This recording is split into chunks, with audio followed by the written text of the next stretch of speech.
A lot of people think to be a property investor, they've got to have 150 properties and you've got to do all this and you've got to do all that. Just with 7 alone has helped us get married, go traveling for 6 months. We automated first before we outsourced. I don't think property is really about the bricks, so to speak. It is the relationships that you're building. I've literally won so many direct-to-vendor deals and agent deals because I care about them. I will spend the time walking around the house and being like, oh gosh, was this the room you grew up in? And you must have lots of memories. You're just building this quite quick relationship by showing that you actually care.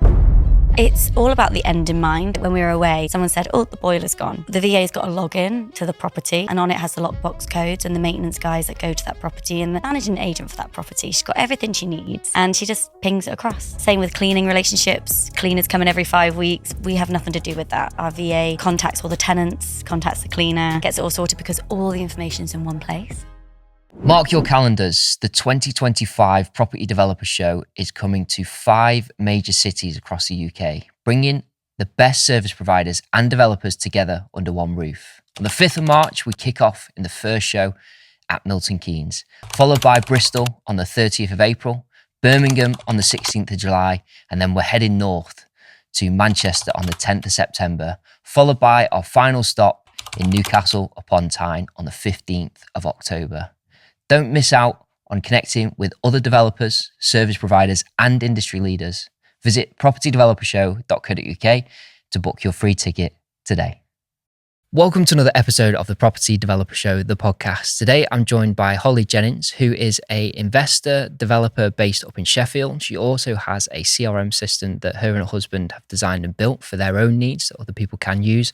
And she's here today to talk about systems working on the business rather than in the business. Holly, welcome to the show. Thank you for having me, Scott. Absolute pleasure. So we'll start with the CRM system then, and then we'll kind of work in a backwards way from there. So where did that kind of idea come from, and obviously how did you manage to deliver that idea? Yeah, so my husband is an IT consultant originally. He loves creating things, and when we started in our journey 7 years ago now, which is insane, feels like well, longer than that in some ways, but also it's gone so quick. Yeah. But we were on the ground at the very beginning of our journey and there was nothing around that could do a bit of everything. From the moment that you view a property, you know, you just had Excel spreadsheets and they're not intuitive or anything like that. Mm-hmm. You'd miss out on following up, and following up is so important. Nurturing relationships with agents and direct vendors. And it was just all these things and I was just missing out on these opportunities. So I would come home and be like, if only there was this thing that could help me. So Nick kind of created that. So we kind of worked together on it.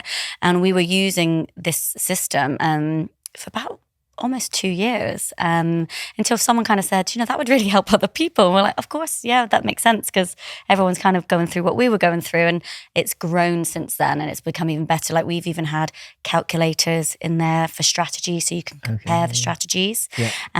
Sometimes when you look at a house and you think, I'm just focusing on HMOs, you could do the numbers and just click a button and it will just switch it around and you'll see, actually, that works better as a buy-to-let. Okay. Less hassle, same amount of return on investment, and really quickly identify what you need to do with that property to give you confidence. Amazing. To move forward. It kind of works then. Is it sort of, will it help you find a property, or is it more once you found the property, you put it into the system, then the system, that's then when it nurtures the deal? Yeah, it's a bit of everything, but it is from that moment of, you might be searching Rightmove, you might even have a sourcing agent come to you, but we were sourcers at the beginning. We sourced to people.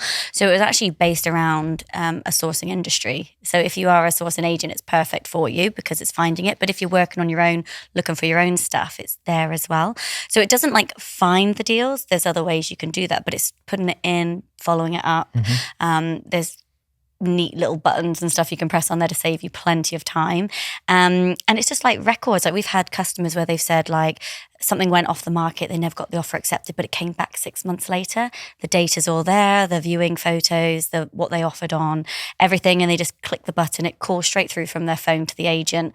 Can we offer on it? And they got the offer accepted and they won that opportunity. Wow. Because of the data that they had created over the time specific to their needs. Nice. So it sort of just creates that pipeline that you can nurture in a way, like any sales environment. You know, you need a pipeline, you need CRM to, you know, take someone from who might not necessarily, you know, want the sale now, or in this case, you know, wouldn't want to sell now or in this particular environment, but in 6 months' time, have you followed up? what sort of position are they in? Are they ready to take action now? And people do forget, that if you've spoken to them 6 months ago, they're probably forgotten you already. Definitely. And like I hear, it's about touch points. You need to kind of like, is it something like 7 or 11 touch points or something on different areas? They might want to see you on social media. They might see you at something else, and you're building that no trust vibe. But how are we also meant to remember everybody's names and what their dog's called or their children's names, or if they've gone on holiday? So you can really put stuff like that in there. I've literally won so many direct to vendor deals and agent deals because I care about them. But I don't remember everything like no one would, but I remember to call them once a week or once a month. We've had vendors that wanted to sell properties that won't sell to anyone else because we've kept in touch and said, and even been recommended to their friends because we're constantly calling them every couple of weeks saying, how's it going? Do you still need help, kind of thing? We're here when you're ready, type thing. And then it kind of happens really. And then you get the handshake and you proceed, but it's all about people. I know it might be said many a time, but I don't think property is really about the bricks, so to speak. It is the relationships that you're building and the likability, whether you are working with agents or directly with the owners. Kind of on that point then, how's the best way to approach a vendor in a situation that, you can build that rapport with, how you can sort of essentially make them comfortable with finding the middle ground that, allows you to do a deal, for example? I guess it is problem solving. A lot of people say that. I mean, we've had deals where the lady had just lost her husband. They weren't even living in the house that she was trying to sell, but it was memories. And there was a piano and she was like, I don't want anyone to chop up this piano, but I can't get it out of the house. I don't really know what to do about it. And we said, well, we'll do everything. We won't chop it up. We'll give it away to somebody that can then keep living with it. And it ended up going to a little girl for piano lessons. But we tried everything, calling nursing homes, cafes. It took us quite a while actually, because where the house was, it was on this massive slope, so no one could kind of push. It was so heavy. But I was like, must kind of do what I said I'd do. It's kind of keeping kind of that. I guess, I don't know, it's just valuing what they are wanting and trying to help them.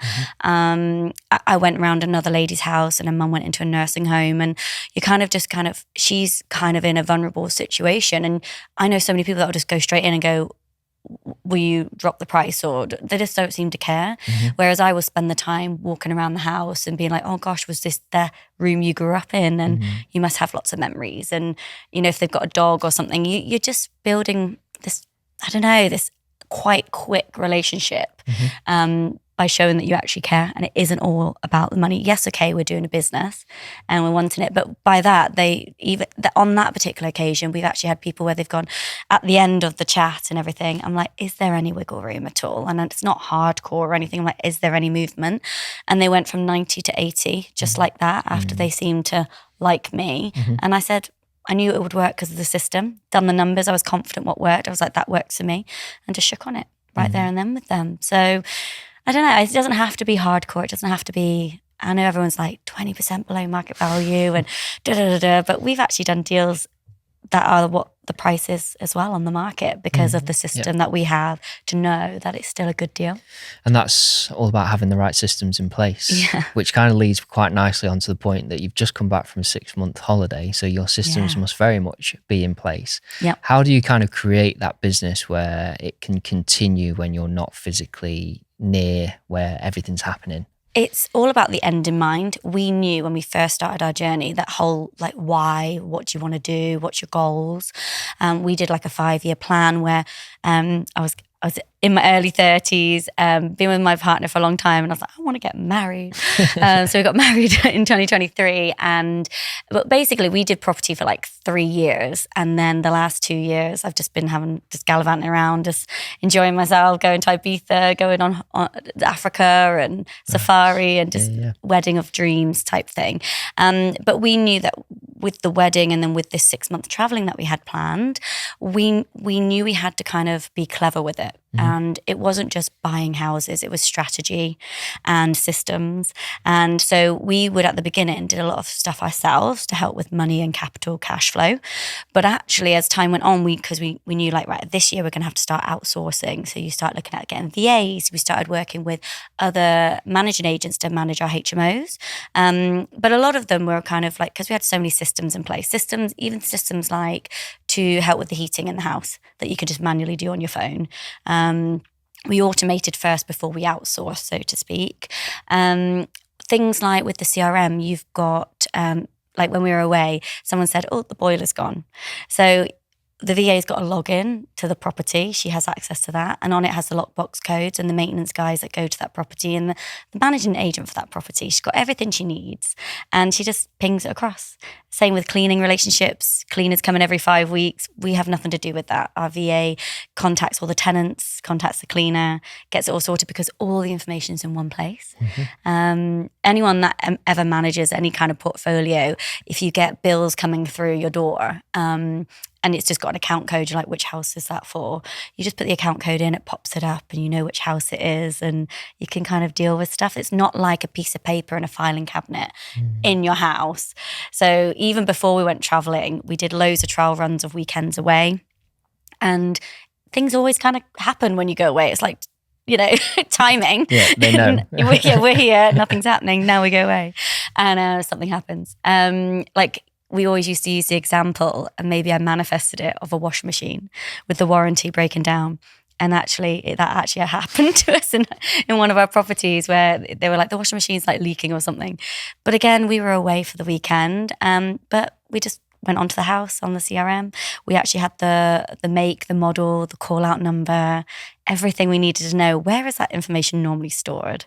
So it's that kind of thing, just making it kind of, that's what we wanted. And then even things like flights for our honeymoon, that would have cost us about 14,700 for all the first class flights. It was our first time, never done first class.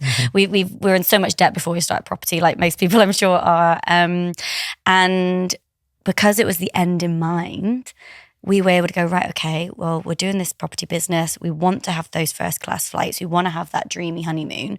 So we did the Avios points and planned it all with the business. So it covered it. And the costs of the flights in total ended up being 1,700 for both of us on all the flights, over 4 flights, first class, with the bar at the back and the things that you'd see like, oh, that would be amazing. And I just think, gosh, like if we didn't have that end in mind, we weren't preparing to kind of step away, last minute, you couldn't do that. And then we wouldn't have been able to afford that, really. So how do you sort of work on that kind of basis in a sense of, right, I'm getting into property, this is the end result. Like what sort of decisions were you sort of making very early on that allowed you to create the opportunity that you have now to go traveling whenever you like? So it was kind of like, how much is it going to cost for this dream wedding? How much is the honeymoon going to cost? How much do we need coming in every single month that covers all of our outgoings and gives us the joy that we want when we go traveling without working? Like, how do we do that? And how much is that going to come to? So we had the numbers and then we just broke it down, like really manageable chunks. So we were like, right, okay, in the first year we obviously need our first buy to let, but we'll look at maybe a HMO as well. And the quick other things we could do is rent to rents, SAs, rent to SAs. So we did a load of those to get things going. We did sourcing initially. We knew that would help build capital. Did a couple of flips, although they weren't so successful, but we learnt. And we just kind of chipped away. And then even though we had like a plan of how many of what we needed, and we literally could see the 5 years on a piece of paper and was like, right, so next year we need 3 HMOs. And when we came across one deal, it was one big house that we could turn into 3 flats and SA out. And we were like, well, that actually hits those 3 in one, in the sense of what the cash flow was giving us. So we were like, okay, well, we can tweak, we can change it. Let's do that then. So you once you know where you're going, you can make those little tweaks, I think. But if you're just literally just every day waking up going, I need to buy a house, or chasing the money, and you're not really got a strategy or focus, it's hard to really know where you'll end up, and time will go quick. Yeah. So quick. 100%. I always say this to people that kind of are or have never done anything but want to do something, and they're, I'm going to buy 3 houses this year, or, X, Y, and Z. And I kind of always say, like, the way that you think you're going to do this will never ever be the way that you actually deliver it, because if you already knew how to do it, you would be doing it in that kind of way. So, but the first thing is just taking those first steps and having the plan in place that aligns to that. Definitely. So I suppose then, what advice would you give to someone that's maybe been thinking about property for a very long time, never really pulled the trigger on it? Like, what can they put into place? What can they do to kind of push them over the edge? To get them just started. Yeah. Education. 100%. We did pay a lot of money for our course. We were one of those back in the day where it was silly money, and it was all we had left. And even then, I don't even think we had it. I think we had to use cards and stuff. But sometimes actually putting that money forward, I would never say put yourself in a really, like, you want to make sure you have a job and stuff and things, a bit of security. But sometimes when your back's up against the wall, you've got to make sure your fire in your belly is there, like you're hungry. I think if you're not, it would be so easy to, it's hard, and you've got to have a lot of grit. So I think before you make that decision, make sure you've got all that ready and you're ready to go, get the education, and then just chip away at it. It's hard to explain really, because everyone's so different. I do think sourcing's a really good entry level, but then I am seeing a lot of people sourcing rubbish, or they're not compliant, and that can be a bit messy. Rent to rents, they're good, but even now our model with rent to rents, if it's not something that we own, it's not so good these days. It's quite risky, I think. So I'm just thinking, like, just get a good mentor and just start and chip away and know where you're going. Got to know where you're going. No, that makes complete sense. I think it's just that kind of initial first steps, and I think people struggle with the idea of they overthink things. I think they want this, exactly that. They want this perfect situation that doesn't actually exist. And I suppose the only difference between us and someone that hasn't started is that we started, and you just follow the process and you just end up in this destination. In most cases, as long as you've got a plan, it's often a good destination. Sometimes it's stressful, sometimes it's not. But I suppose it's just about taking those first initial steps. I suppose on that kind of journey then, from the kind of CRM perspective, have you kind of started with, a very basic level, this is what we're doing, to obviously what you've got now? What sort of things have gone into that kind of process to get to where you guys are now? Definitely started with the basics, with the buy-to-lets. But we actually went and got something that wasn't that good a deal initially, because we just wanted to get the experience to grow the relationship. So I think sometimes once you have the house, it's easier sometimes to find investors and share stuff on social media and things like that. It was really, really tough. I mean, like I don't say this all the time, but like I used to cry like every other day or once a week, like minimum. And the only thing that got me through was a coach and a mentor that really guides you, because you just think this is never going to work. Nothing's happening. And then it's really hard to explain. But if you do keep going, like we're saying, there was a day that I remember, well, I don't remember it. Nick was the one that reminded me of it. I was just cooking at home. The phone was going. I was, on loudspeaker trying to like deal with one person and another person, and I'm trying to make dinner and stuff. And then I put that down, and my husband was like, "Did you just see what you did?" And I was just like, "No, like I'm just stressed. Like I have no idea." He went, "You've just sourced a deal. You've just spoken to an angel investor and raised 20,000. You're cooking dinner and you're not even batting an eyelid." Whereas before I was like, if someone phoned, I'd like throw the phone in the air and I'd be like, "I don't know what I'm doing." But again, if you just keep at it and just don't give up, it just starts to make sense. Yeah, absolutely. It's really hard to explain other than that. Just don't give up. Every master was once a beginner. 100%. You've got to, I think, you're going to make mistakes early on. It's going to be tough. It still is tough. I mean, I've been in property since I was 18. I'm 28 now, and it's not got any easier. If anything, it's got harder. But you're growing, aren't you? Yeah. Growth. Like if we stayed on the buy-to-lets all the time, it'd get boring as well. You kind of want to level up. And by leveling up, sometimes you need different coaches, or you're doing different strategies, different horses for courses type thing, isn't it? So you're always going to be a little bit, I think, outside your comfort zone. All the time. And that's a good sign, I think. Absolutely. Yeah, I think, well, it's like when people come to retire, they stop working completely, and then that's when, inevitably lose the ability to communicate, walk, all that sort of Yeah. stuff. Whereas I think those that I know that don't stop working and never really retire, particularly business owners, they're the healthiest people that I know anyway. And I think that's the same case with, you know, if you're in that comfort zone in an early, you know, you're young, or, you know, 20s, 30s, wherever, 40s, I suppose, and 50s. I don't want to insult anyone. But it's just kind of pushing those comfort zones, pushing those boundaries. And what was once outside of that comfort zone now, like you say, you're making tea, you're speaking to angel investors, you're like that. Yeah. Is just like second nature now. It's like a new norm, but then the other stuff we're doing isn't, kind of thing. Exactly. And actually we're dealing with different things as well, in the sense of, have you heard of the book, The 4-Hour Workweek by Tim Ferriss? I have, yes. We found it a really hard read. We have a book club podcast, which you will be on soon, which I'm excited to have you on for. But we just love our books and the mindset, because again, mindset is so important for this journey. Yeah. And he kind of was talking about like filling the void as well. So people, and mini retirements, because like you were saying, lots of people wait until they retire, but by then either their health might have gone downhill, or there's even things like, for example, the 6 months traveling was amazing. However, by 3 months in, I was so bored.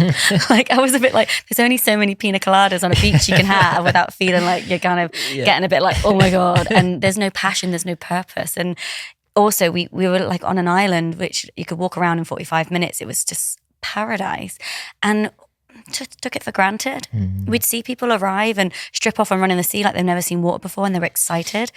We weren't excited anymore. And I was like, that's quite sad. And then I kind of realized that I always wanted that, because I never did the traveling younger. I've been working since I was like 10, like from paper rounds for my brother, like doing my brother's, some of his stuff. And then all the way, I had 4 jobs at one point. I've just never done the traveling, little holidays, but never traveled, and thought I'm only going to be happy when I don't work and I travel. That'll be me. And then it wasn't. And then I was like, wow, if I had waited until I retired, so to speak, that would have been a really bad wake-up call, because then I'll be like, now what do I do? So the book actually explains that if you have a little mini retirement, so, and say like you've always wanted to do something and you go, when I'm free, I'll do it. You may actually hate it. So try and do something that might not be as expensive, or like a one-day thing. Even if it was like learn to snowboard or something, you might go, oh, I want to snowboard or whatever. I'll wait.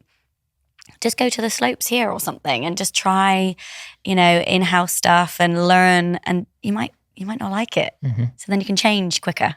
And then now with the void stuff, it's like if you're not working as much because you're not chasing the money anymore, and you've got a bit more freedom to spend with family and friends, or however you want to spend it.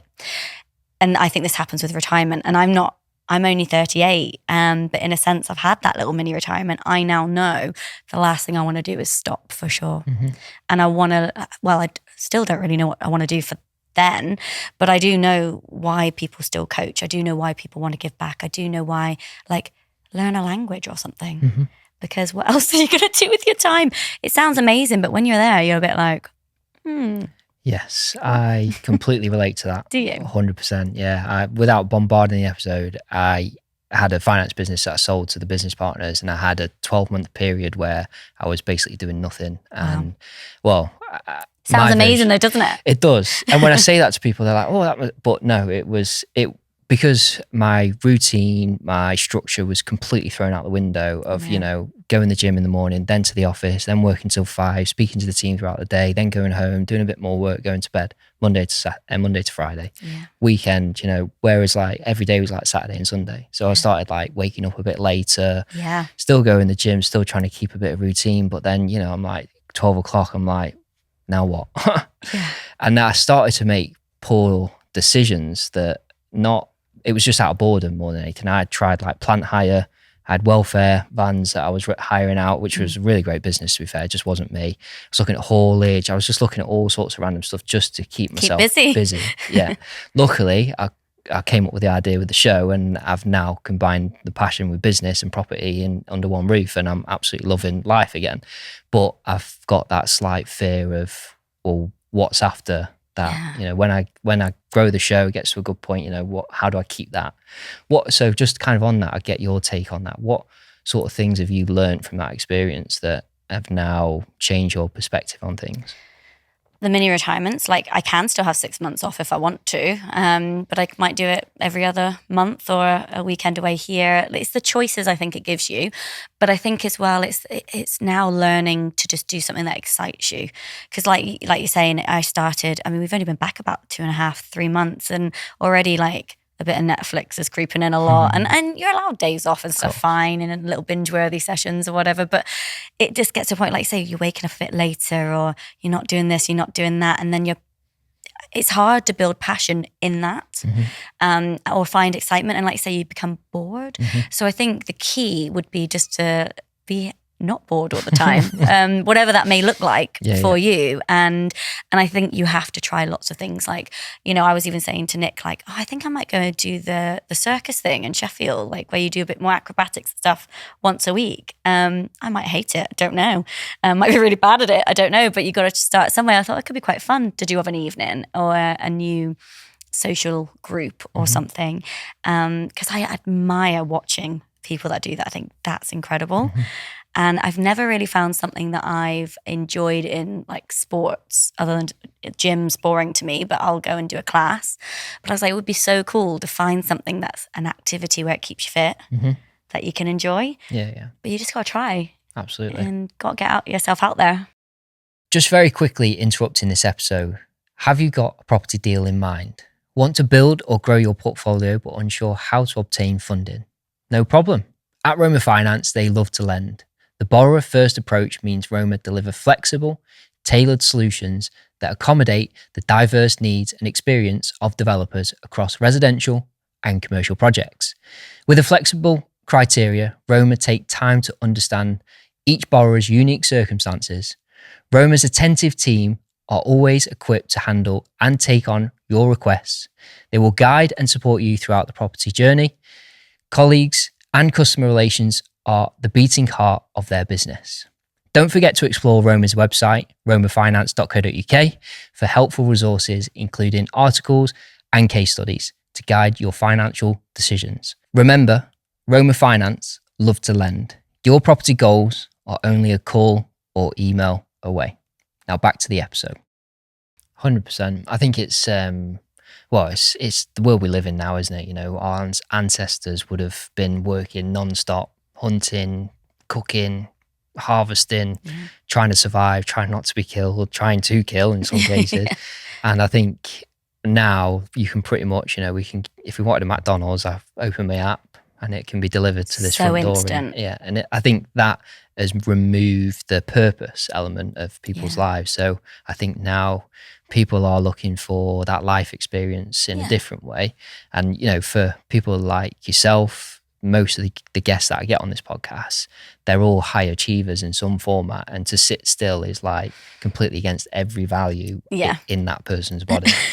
So it's even if you think it is, because like I said, I literally, that was where I wanted to be. I was like, I can't wait until we get Nick out of his job and we go traveling and we don't need to work anymore or anything, and I can just outsource everything and just lie on a beach.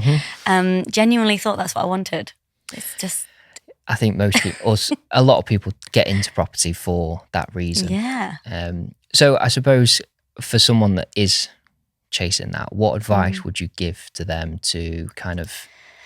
I guess, as long as it doesn't jeopardize the end goal, because it's really important. I do think slow down a little bit. I do think try and enjoy the moments. Like the first year we didn't see our friends and family because we made the sacrifice to make it work. We had to make it work. We moved, like I'm originally from Plymouth, but then I moved to London, and then we moved to London to Sheffield. Like I will always do what it takes to get to where I need to be. And I know we've got to sacrifice stuff, but I do think like when we had the wedding, like I never realized how much I love my friends and family. It's so easy to get busy that you do forget about these people that are so special to you. I know that sounds really bad, but it's just making sure you see them and that you hang out with them. And even when we went traveling, it was like, it's very lonely. And yes, you can make new friends. And I do think it's important to surround yourself with other successful people. But at the same time, when it really comes down to it, we're just humans at the end of the day. We need community, we need family, friends, love, and gosh, there was no other better way of feeling that amount of love other than having a wedding. That was like my way. As soon as we had the wedding, I actually didn't want to go traveling anymore. And I was like, isn't that crazy that I've just wanted this my whole life, chasing something. And I think actually that's how, you were saying how you don't know, like you found this, which is great, where you can combine everything, but you don't know till later. It doesn't even matter because something else will happen, or you have another conversation with somebody and you're like, that I think would be the route I want to go down now. Absolutely. It doesn't really have to be set in stone.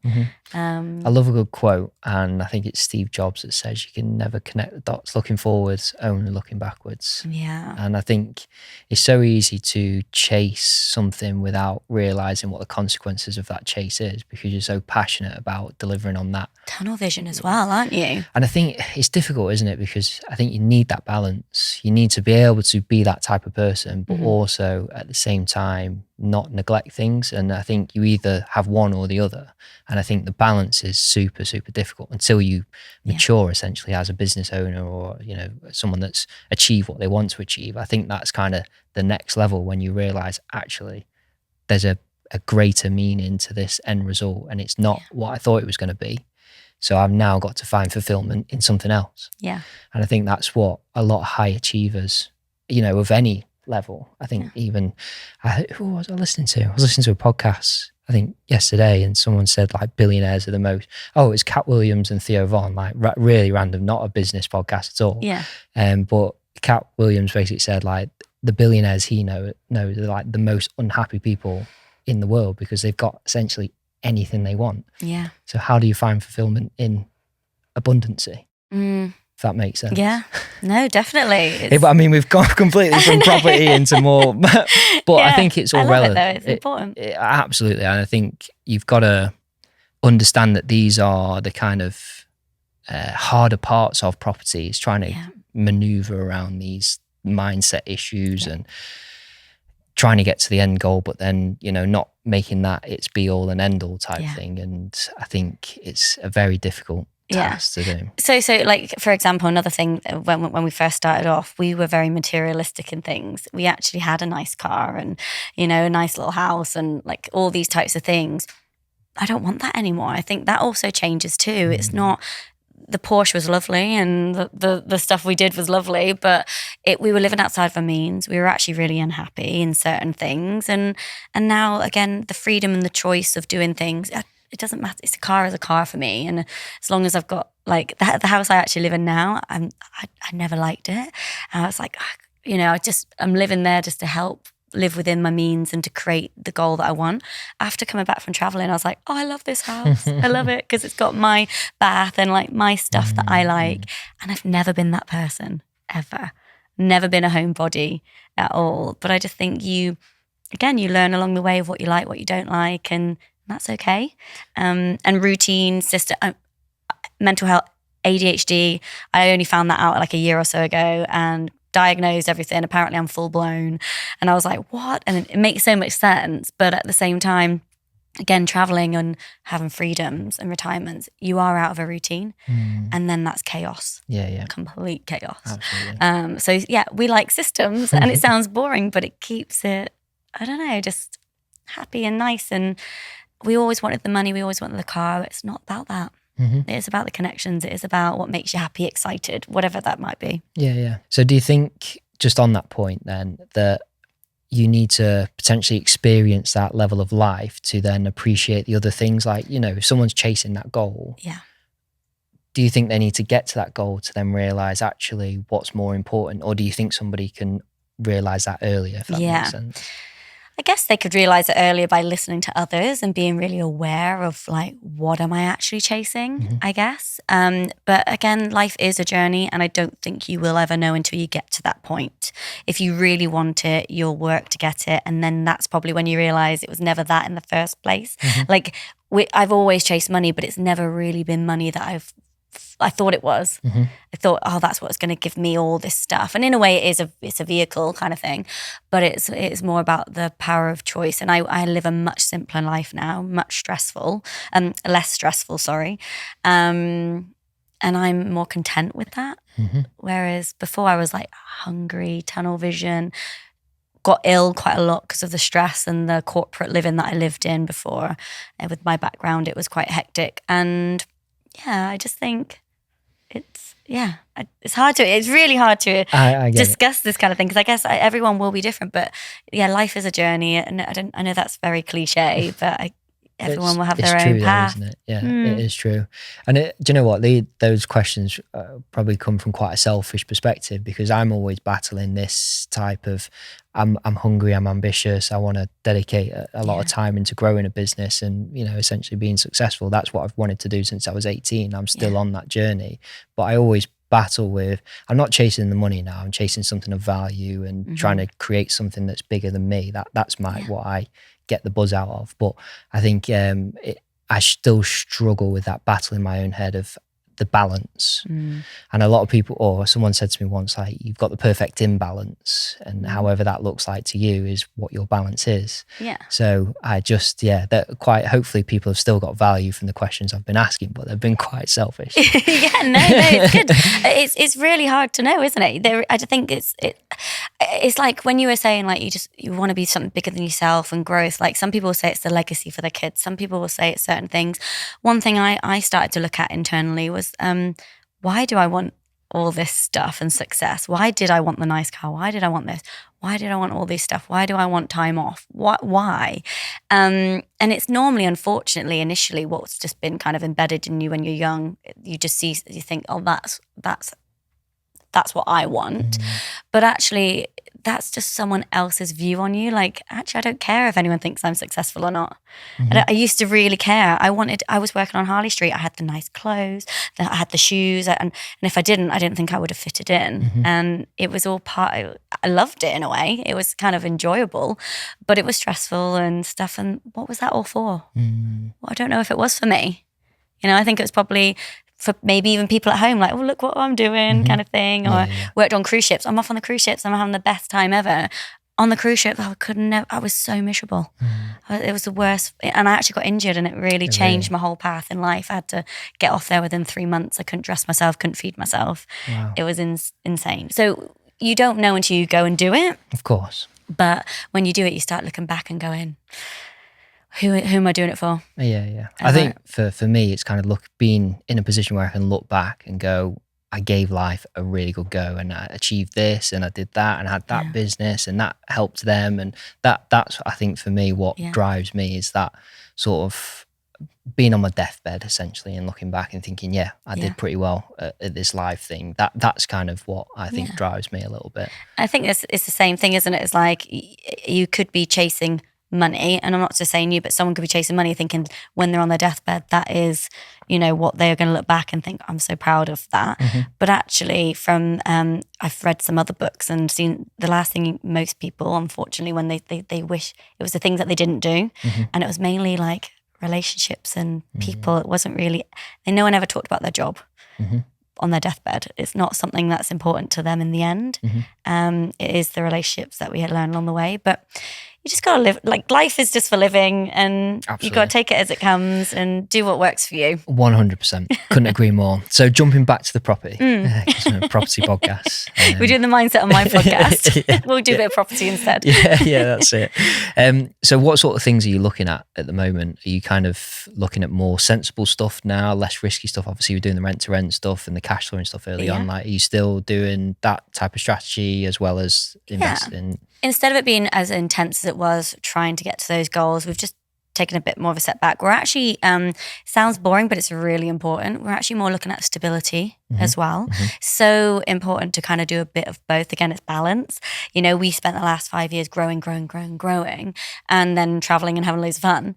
And now it's kind of like, even my mentor, he's like, do you have a war chest? If all hell broke loose, how long could you survive if you had nothing coming in with all the mortgages you've got and investors and all that? How long would you survive?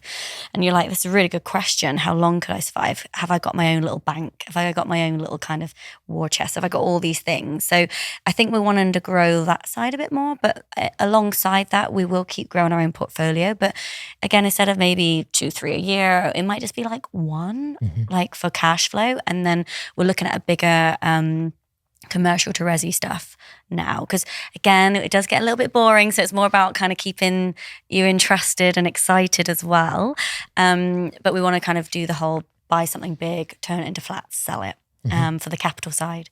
So it's just, again, about balance, bit of building on cash flow, bit of building on capital, start ensuring that we're getting a bit of stability. And we still do help people. We still source in Sheffield, but we have a very small group of people we do that for now. Sure. Instead of hectic run around everybody and everything, it's more specific.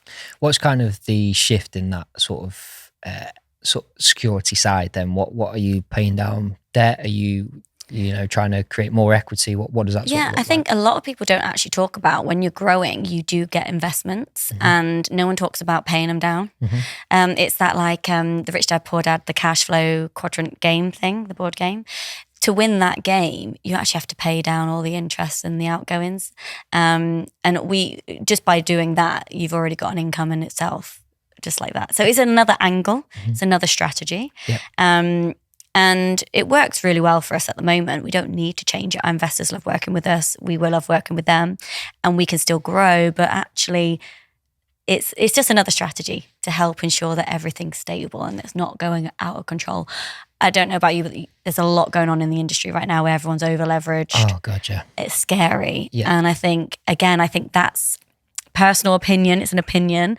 I think it's just because they're looking at the flash cars and the life and that fast pacedness, and they're not really like I can hand up. So when we talk about property, I sourced 30 properties in 18 months.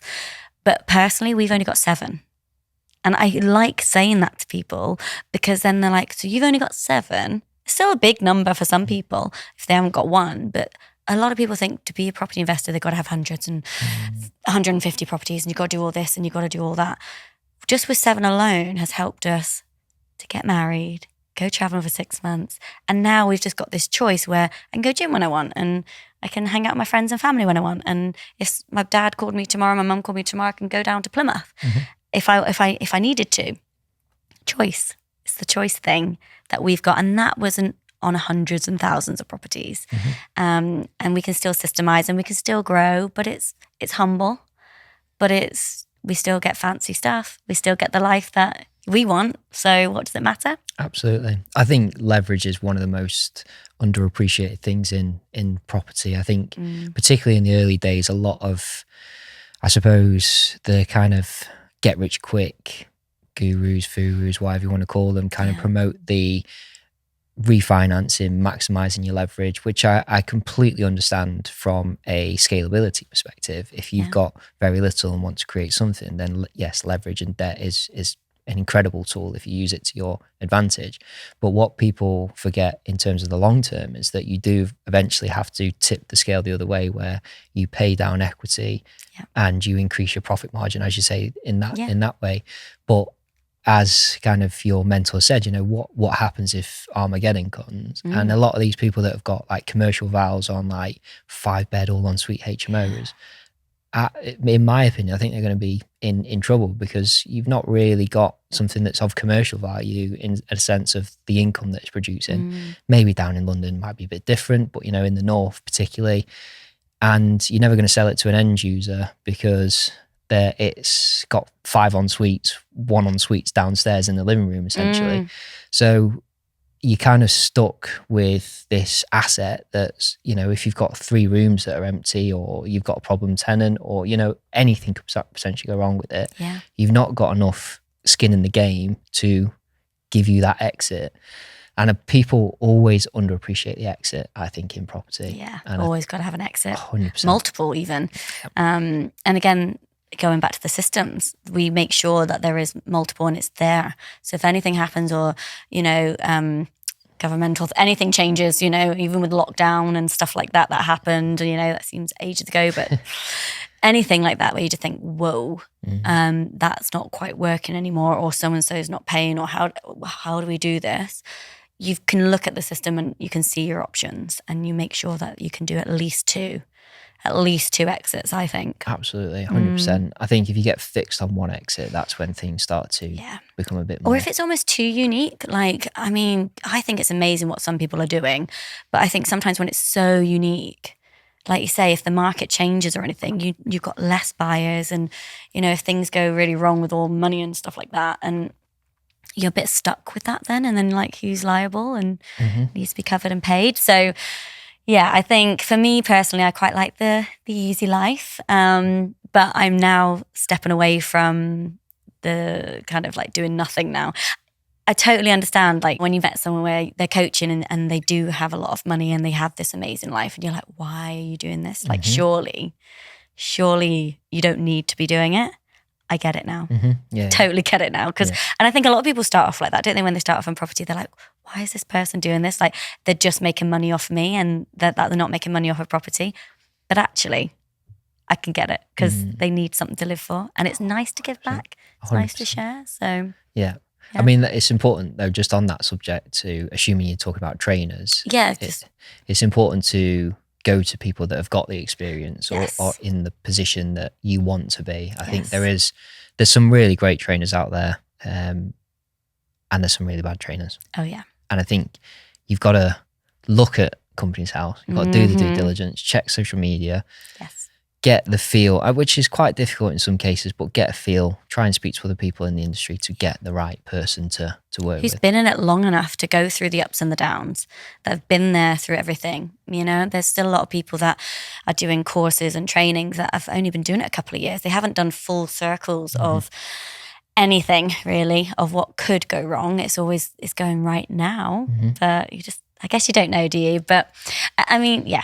Definitely do your due diligence. I could easily mentor people and I can help guide people with end in mind and goal setting, but by no means would I guide them on property because again, it's so individually based. Like every single property we've ever done has had something different. How do you even teach that? I could say just buy a house and it's going to go the same way as mine. No, it's not. It's going to be other things. So many different variables.